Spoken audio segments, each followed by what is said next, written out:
Hello students, तो जैसा कि आपको पता ही है कि मैं इस चैनल के ऊपर आपके लिए लेकर आई हूँ आरएस प्री प्लस मेंस की भारतीय भूगोल की सीरीज़ है। और उस सीरीज़ के अंदर को लेके आई हूँ सिलेबस के अकॉर्डिंग, और उसके सिलेबस के अकॉर्डिंग भारत का भूगोल जो है वो कंप्लीट हो चुका है। मतलब सिलेबस के अंदर जितने टॉपिक्स थे वो सारे कंप्लीट हो चुके हैं। अब सिलेबस पूरा कंप्लीट होने के बाद मैंने आपको बोला था कि प्री कम मेंस लेकर आई हूँ मैं इसके अंदर है, मतलब प्री और मेंस दोनों का सिलेबस कंप्लीट करवा दिया मैंने आपको टॉपिक वाइज इस चैनल के ऊपर। अब प्रीवियस ईयर के जो क्वेश्चंस है वो लेकर आई हूँ आज, कि प्रीवियस ईयर में कितने क्वेश्चंस अब तक आ चुके हैं 2013 से लेके 2024 तक। तो वो मैं आज आपको यहाँ करा रही हूँ। उसके बाद में आज ये कंप्लीट हो जाएंगे प्री के प्रीवियस ईयर के क्वेश्चन पेपर है। ये भारत का ओनली भारत का भूगोल में जो आए हैं वो क्वेश्चन हैं ओनली जो भारत के भूगोल में आए। उसके बाद में मैं कराऊंगी मेंस के, हाँ, कि मेंस के अंदर प्री कम मेंस दोनों के अंदर प्री का ये आज लेकर आई हूँ, मेंस का इसके बाद में जो क्वेश्चन लेक्चर होगा वो मेंस के क्वेश्चंस का होगा, जो अब तक पेपर हुए हैं 2013 से लेके 24 तक, उनका सबका लेके आऊंगी मैं जो मेंस में क्वेश्चंस आए हैं। और ये है प्री का। तो आज हम शुरू करते हैं प्री के क्वेश्चंस। इसमें से है पहला जो टॉपिक था वो यही था, स्थलाकृतियां थी भारत की हैं। तो इसके अंदर पहला क्वेश्चन, निम्नलिखित पर्वत श्रेणियों का उत्तर से दक्षिण का सही क्रम क्या है। मतलब उत्तर से दक्षिण की तरफ सही जो क्रम है, दक्षिण की ओर जो सही क्रम है वो कौन सा है, पहाड़ों का या पर्वत श्रेणियों का है। तो इसका आंसर होगा सी है। तो सी के अंदर पहला कौन सा है, ए है। सी इसका आंसर, अरे यार इस पेन में भी समस्या रहती है। हाँ, सी इसका आंसर है। सी के अकॉर्डिंग पहला है काराकोरम है, उसके बाद में दूसरा है लद्दाख, और तीसरा है जास्कर और शिवालिक। ये मैंने आपको बहुत अच्छे से समझा के पढ़ाया था। उसके बाद में दूसरा क्वेश्चन है, आपको मालूम है ना काराकोरम, लद्दाख और शिवालिक, जास्कर पहाड़ियाँ कहाँ कहाँ है इसमें जो हिमालय के 4 पार्ट थे जिसमें से, तो उन चारों पार्टों के हिसाब से इसमें दिया हुआ है। अब नेक्स्ट है,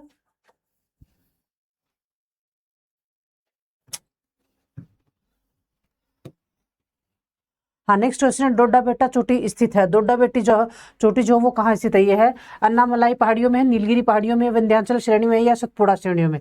तो ये स्थित है नीलगिरी पहाड़ियों में। कहाँ पे स्थित है, नीलगिरी की पहाड़ियाँ कहाँ हैं, नीलगिरी की पहाड़ियाँ प्रायद्वीपीय भारत के अंदर है, तमिलनाडु और केरला और कर्नाटका इधर है।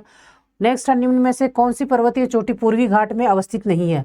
मतलब इनमें से कौन सी पर्वतीय चोटी है जो पूर्वी घाट में स्थित नहीं है। कहाँ स्थित नहीं है, पूर्वी घाट के अंदर है। गलीकोंडा, सलहेर, सिकरम गट्टा या मुदुगुला कोंडा। तो इसका आंसर होगा सलहेर जो है ये स्थित नहीं है पर्वतीय पूर्वी घाट की चोटियों के अंदर। नेक्स्ट है, निम्न में से कौन सा सुमेलित नहीं है। इनमें ऐसा कौन सा है जो सुमेलित नहीं है। दर्रे और राज्य, यानी कौन सा दर्रा किस राज्य के अंदर है। सिपकिल्ला दर्रा जम्मू कश्मीर, जलीपला सिक्किम, बोमडिला अरुणाचल प्रदेश, माना और नीति उत्तराखंड। तो इसमें क्या लिखा हुआ, सुमेलित नहीं है। इस पे फोकस करना है कि सुमेलित नहीं है, क्योंकि होता क्या, कई बार बोलते हैं कि सुमेलित है और कई बार बोल देते सुमेलित नहीं है, ऐसे भी आ जाता है। तो आपको इस ठीक से क्वेश्चन को बहुत अच्छे से पढ़ना है, और क्वेश्चन को अच्छे से पढ़ने के बाद ही आंसर देना है, ऐसा नहीं कुछ भी दे रहे हो आप हैं। तो इसके अंदर आंसर क्या होगा इसका, सिपकिल्ला जो है वो जम्मू कश्मीर में स्थित नहीं है। बाकी जिलेपा जो है वो सिक्किम में है, अरुणाचल प्रदेश में है, उत्तराखंड में। ये जो है तीनों ये करेक्ट है। यहाँ समस्या है, ये सिपकिल्ला जो है ये जम्मू कश्मीर में नहीं है। इनमें से कौन सा भारत का राज्य कर्क रेखा के उत्तर में स्थित है। मतलब कर्क रेखा जो गुजरती है भारत के अंदर, वो कौन कौन इनमें से कौन सा राज्य जो उत्तर में स्थित है। त्रिपुरा है, मणिपुर है, मिजोरम है, या झारखंड है। तो इसके अंदर आता आंसर होगा इसका मणिपुर। मणिपुर जो कर्क रेखा जो है भारत के 8 राज्यों में से होकर गुजरती है बीच से।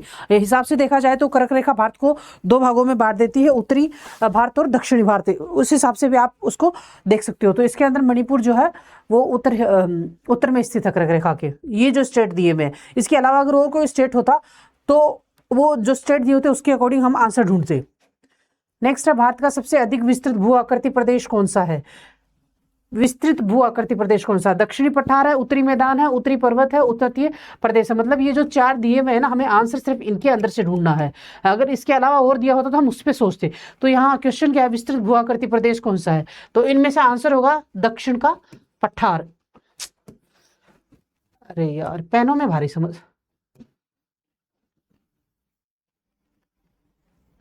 दक्षिण का पठार।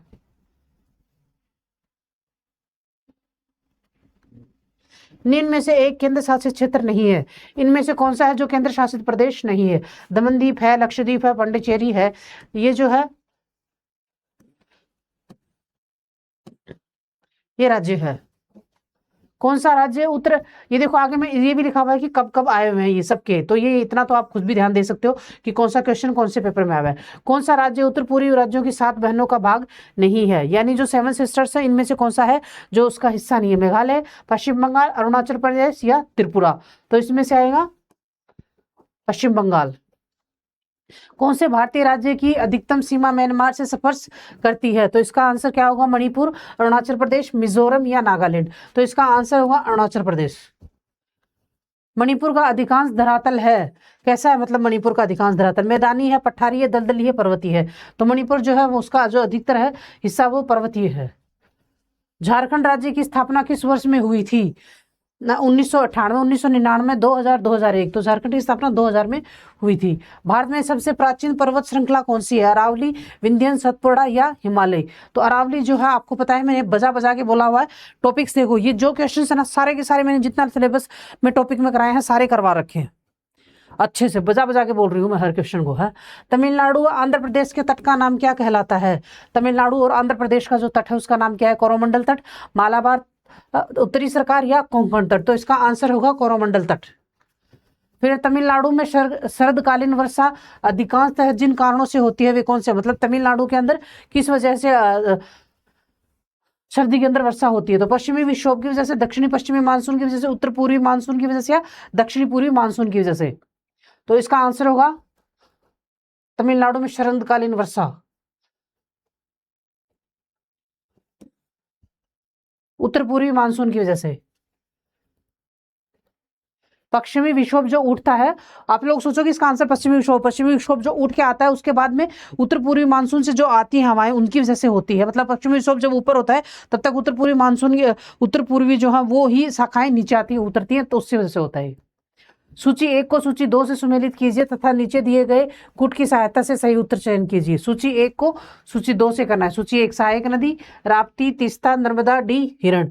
सूची 2 नदी ब्रह्मपुत्र, नर्मदा, गोदावरी, घाघरा। है तो कुट है, तो इसका आंसर होगा डी, ए राप्ती। सहायक से चुनी हुई है। सुमेलित 1 को 2 से सुमेलित कीजिए कि नीचे दिए गए कुटों के साथ सही उत्तर चुनिए। क्वेश्चन को ढंग से पढ़ना है। कौन सी सुमेलित नहीं है? इसमें से कौन सा है सुमेलित नहीं है? भीमताल, उत्तराखंड, पुलिकट, तमिलनाडु, लोकटक, मणिपुर या रूपकुंड हिमाचल प्रदेश? तो इसका आंसर होगा रूपकुंड हिमाचल प्रदेश सुमेलित नहीं है।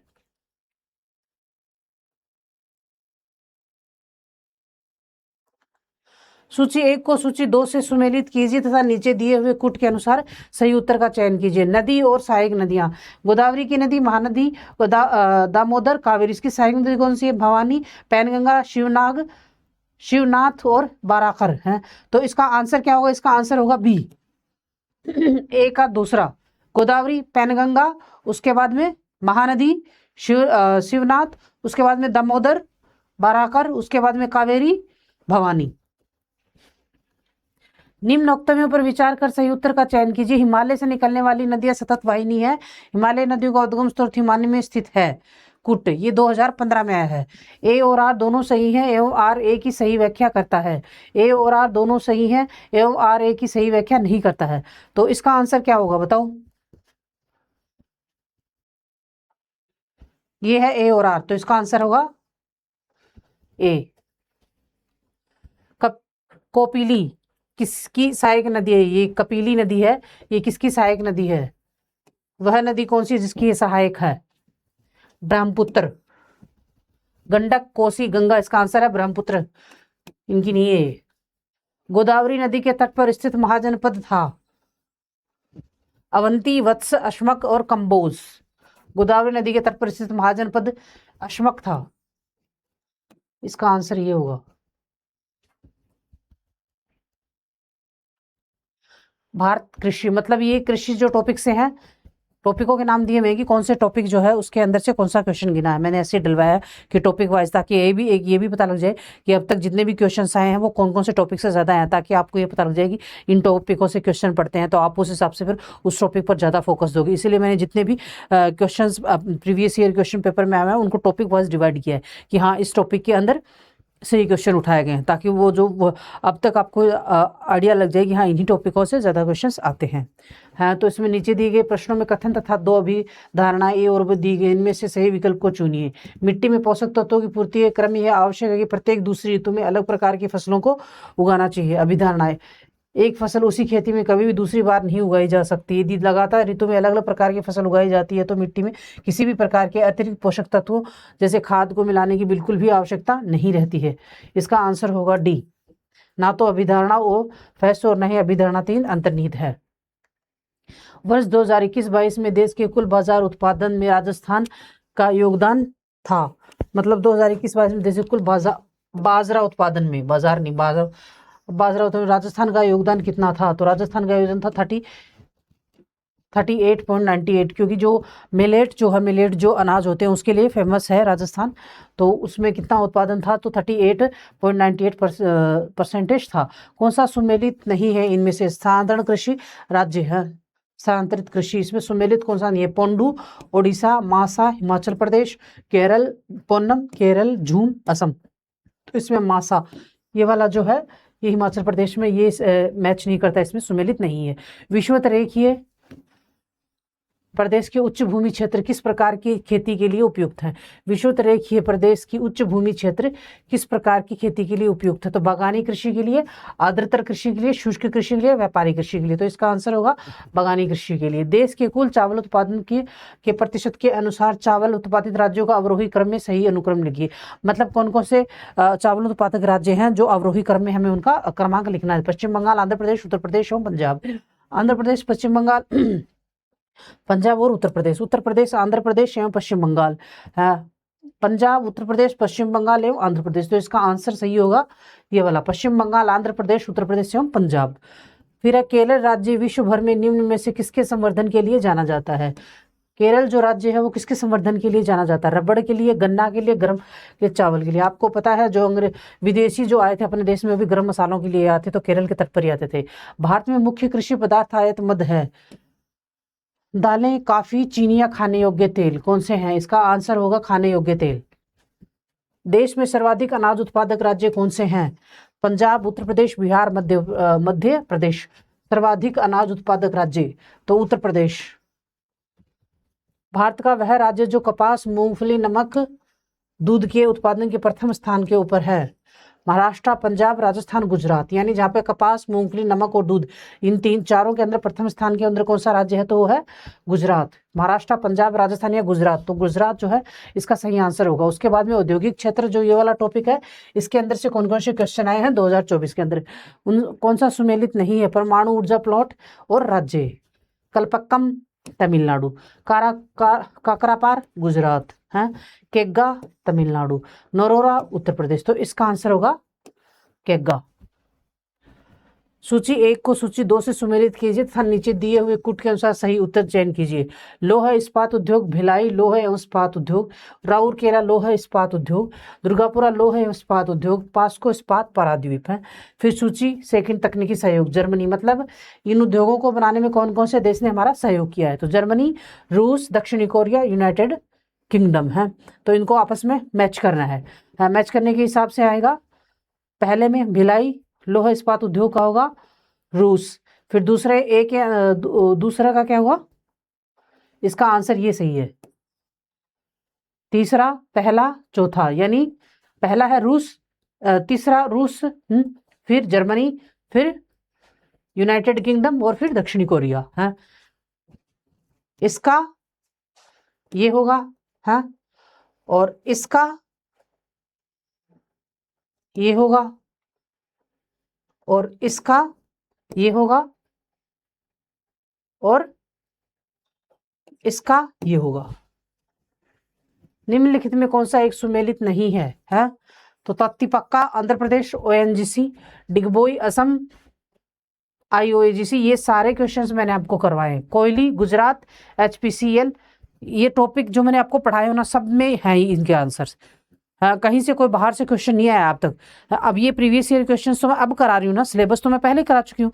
तो मैंने जो सिलेबस आपको कराया है ना, उससे बाहर ही क्वेश्चंस है नहीं, सारे उसके अंदर है। चाहे आप सारे टॉपिक्स को अच्छे से एक बार नहीं 10 बार सुन लेना, यूट्यूब के ऊपर अपलोड है वो, है तो उन सारे क्वेश्चंस उसी के अंदर से पढ़े जो टॉपिक मैंने आपके कराए हैं, बाहर से कुछ भी नहीं आया है। उसके बाद अगर आप नहीं पढ़ोगे तो गलती मेरी नहीं है, गलती आप लोगों की है। तात्तीपाका आंध्र प्रदेश, ONGC डिगबोई असम, IOCL कोयली गुजरात, HPCL बीना मध्य प्रदेश, BPCL है। सुमेलित नहीं है, इनमें से कौन सा है जो सुमेलित नहीं है?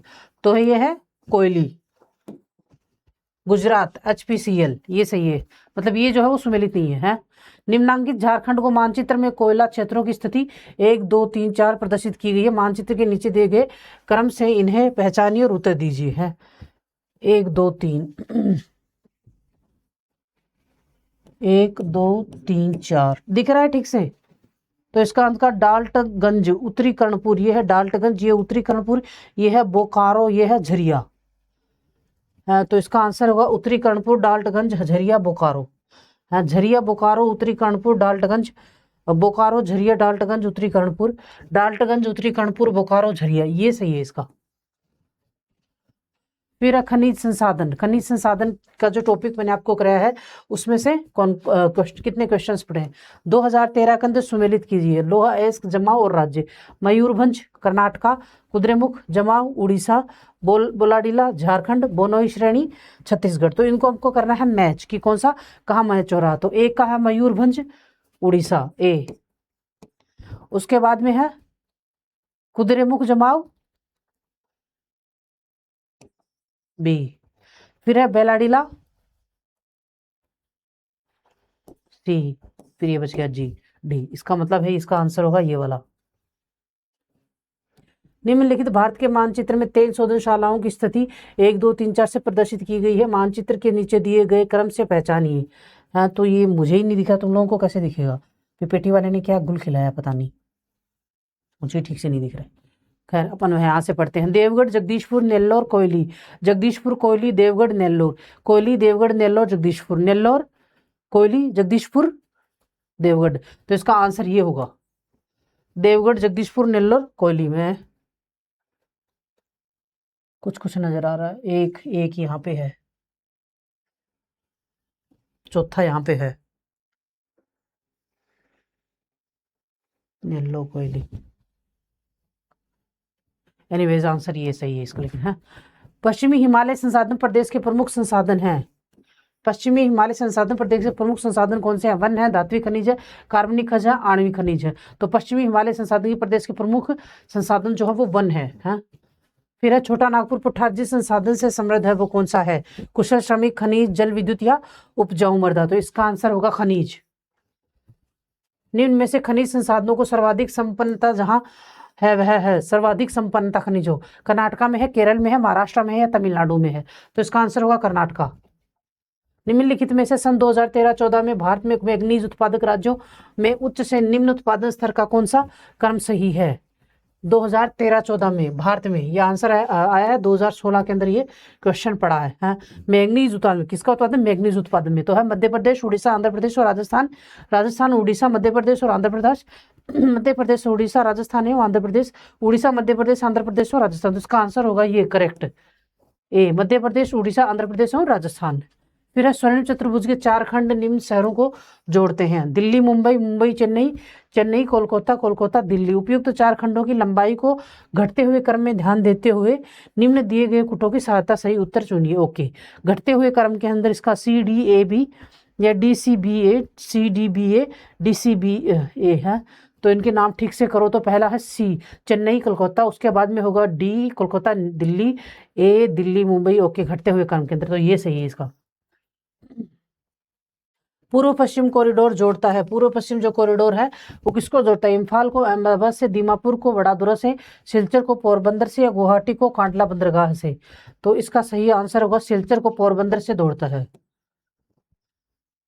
पूर्व पश्चिम कॉरिडोर जो कौन सा है ये कॉरिडोर? पूर्व और पश्चिम। क्वेश्चन को बच्चे अच्छे से पढ़ना है। निम्न में से कौन सा उत्तर दक्षिण गलियारे पर स्थित है? लखनऊ, आगरा, कोटा, कानपुर। ये 2016 के अंदर आया है। कौन सा है जो उत्तर और दक्षिण गलियारे पर स्थित है? तो इसका आंसर होगा लखनऊ, आगरा, कोटा, कानपुर। आगरा। उत्तर दक्षिण गलियारे पर स्थित निम्नलिखित नगरों को उत्तर से दक्षिण के क्रम में व्यवस्थित कीजिए। उत्तर दक्षिण गलियारे पर स्थित निम्नलिखित नगरों को उत्तर से दक्षिण के क्रम में व्यवस्थित करना। नागपुर, आगरा, ग्वालियर व कृष्णागिरी। सही उत्तर का चयन नीचे दिए हुए कोटों से करना है। BCAD है, BDAC आगरा, ग्वालियर, नागपुर, कृष्णा। DBCA है, ABDC। इसका सही आंसर होगा आगरा, डी ग्वालियर, ए नागपुर, कृष्णा। ये आंसर इसका सही होगा। बी यानी आगरा, डी यानी ग्वालियर, ए यानी नागपुर। उत्तर दक्षिण व पूर्व पश्चिम कॉरिडोर सुपर हाईवे का मिलन कस्बा है। उत्तर दक्षिण पूर्व पश्चिम कॉरिडोर सुपर हाईवे का जो मिलन कस्बा है वो कहाँ पे है? दिल्ली है, नागपुर है, झांसी है या हैदराबाद है? तो इसका झांसी आंसर होगा। फिर निम्नलिखित भारत के मानचित्र पर पूर्व तटीय बंदरगाहों की स्थिति 1, 2, 3, 4 से प्रदर्शित की गई है। इन्हें पहचानिए तथा नीचे दिए गए क्रम से उत्तर दीजिए। 1, 2, 3, 4। ये 1 है, ये 2 है, 3, 4 है। ये दिख रहा है क्या? मुझे तो ठीक से दिख रहा है नजदीक से, लेकिन आप लोग का नहीं दिख रहा तो जूम कर लेना। तो चेन्नई, तुतीकोरिन, विशाखापट्टनम, मछलीपट्टनम, तुतीकोरिन, चेन्नई, मछलीपट्टनम, विशाखापट्टनम, तुतीकोरिन, चेन्नई, विशाखापट्टनम, मछलीपट्टनम, मछलीपट्टनम, चेन्नई, तुतीकोरिन, विशाखापट्टनम। तो इसका आंसर होगा तुतीकोरिन, चेन्नई, तुतीकोरिन, चेन्नई, मछलीपट्टनम, विशाखापट्टनम। आंसर होगा ये। This is the right answer. हाँ, हैदराबाद से बेंगलुरु को जोड़ने वाला राष्ट्रीय राजमार्ग कौन सा है? NH44, NH47, NH27, NH34। तो इसका आंसर है NH44। हैदराबाद से बेंगलुरु को, किसको? हैदराबाद से बेंगलुरु को जोड़ने वाला। सुमेलित कीजिए, सही उत्तर का चयन कीजिए। सूची 1 राष्ट्रीय राजमार्ग संख्या और सूची 2 मार्ग है। वाराणसी से कन्याकुमारी, आगरा से मुंबई, दिल्ली से लखनऊ, दिल्ली से मुंबई। 3, 7, 8, 9 ये राष्ट्रीय राजमार्ग हैं। तो इसका आंसर ये 2013 में आया हुआ है। इसका आंसर 3, 7, 8, 24। वाराणसी से कन्याकुमारी, आगरा से मुंबई, दिल्ली से लखनऊ, दिल्ली से मुंबई, दिल्ली से लखनऊ, दिल्ली से मुंबई। तो इसका आंसर होगा बी यानी दूसरा।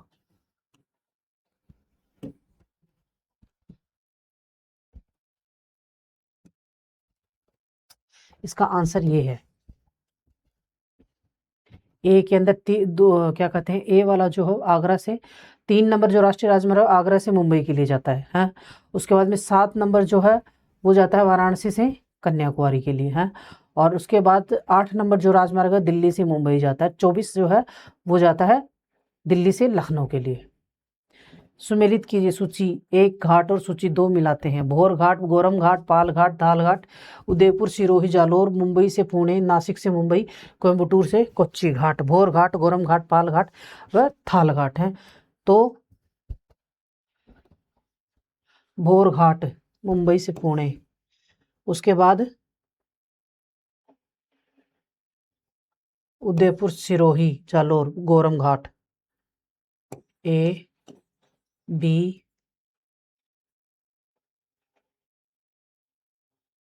C, D। इसका आंसर होगा 1 मिनट। हाँ, ये वाला। ये हर में समझ नहीं आ रहा है, उल्टी क्यों लग रही है मुझसे। ये वाला। पारादीप बंदरगाह कहाँ पर स्थित है? केरल में, कर्नाटक में, पश्चिम बंगाल में या उड़ीसा में? पारादीप बंदरगाह जो वो उड़ीसा में स्थित है। कहाँ पर है? उड़ीसा के अंदर। कौन सा राष्ट्रीय राजमार्ग राजस्थान के बीकानेर तथा जैसलमेर शहरों से होता हुआ पंजाब से गुजरता है? 2013 में। बीकानेर से तथा जैसलमेर शहरों से होता हुआ पंजाब से गुजरता है। इसका आंसर होगा NH15। जनसंख्या जनगणना टॉपिक से कौन कौन से क्वेश्चन आए हैं? तो भारत की जनसंख्या का लगभग कितना प्रतिशत शहरी आबादी है?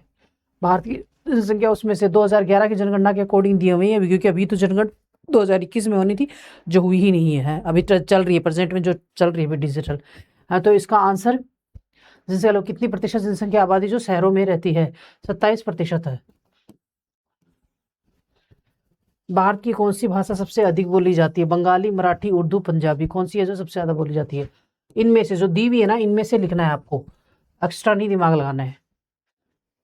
तो बंगाली हैं। उत्तर प्रदेश के पश्चात निम्न में से किस राज्य की जनसंख्या सर्वाधिक है? 2003 में उत्तर प्रदेश के पश्चात निम्न में से किस राज्य की जनसंख्या सर्वाधिक है?